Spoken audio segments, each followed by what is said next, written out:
Bonjour à tous et toutes, on va commencer notre comité. Déjà dans un premier temps, qui est le secrétaire aujourd'hui ou la secrétaire? La participation se concrétise déjà dès lors dans l'accompagnement, avec tout ce qui est de l'ordre des groupes d'expression collective, des instances collectives de parole, donc au niveau de l'accompagnement, des accueils collectifs de jour, etc. Donc, dans le cœur de métier, on va dire, déjà dans un premier temps.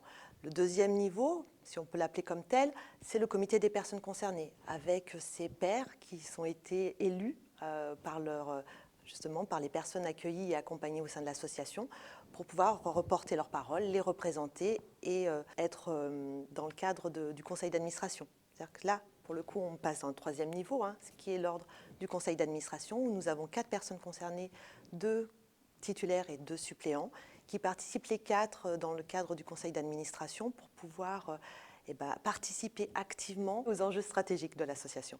Et le 4e niveau, et là c'est celui où on aimerait arriver assez rapidement et notamment à la fin du projet associatif, qui serait la présence dans le cadre du bureau, une personne concernée dans le cadre du bureau de l'association. Au sein du comité des personnes concernées, d'AMAC, nous nous réunissons une fois par mois en moyenne et nous parlons de tous les projets, nous discutons de tous les projets d'AMAC. Nous rapportons la parole de nos pairs, les demandes, les questions, les suggestions.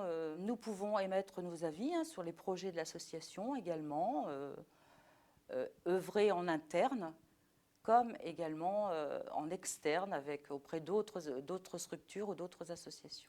Cette participation apporte un vrai plus dans notre cœur de métier. Déjà, on sait pourquoi on est là, et c'est pour eux que nous sommes là, et là, c'est hyper important.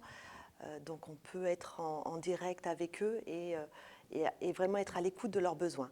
Le deuxième mouvement, c'est aussi de pouvoir développer la question du rétablissement, la question du pouvoir d'agir, de pouvoir porter leurs paroles et c'est une vraie richesse. Enfin, je crois qu'on apprend beaucoup à leur côté et je crois qu'ils nous apportent à ce niveau-là de l'humilité et puis ils nous poussent à être meilleurs et à nous améliorer toujours et encore. Donc je crois qu'ils nous apportent énormément et j'espère qu'on répond à leurs besoins et à leurs demandes. Après 3 ans, c'est devenu normal de participer actuellement à la vie de l'association, à ses projets, etc. Et il est vrai qu'après cette formation, nous avons appris que nous allons être les pionniers dans ce domaine.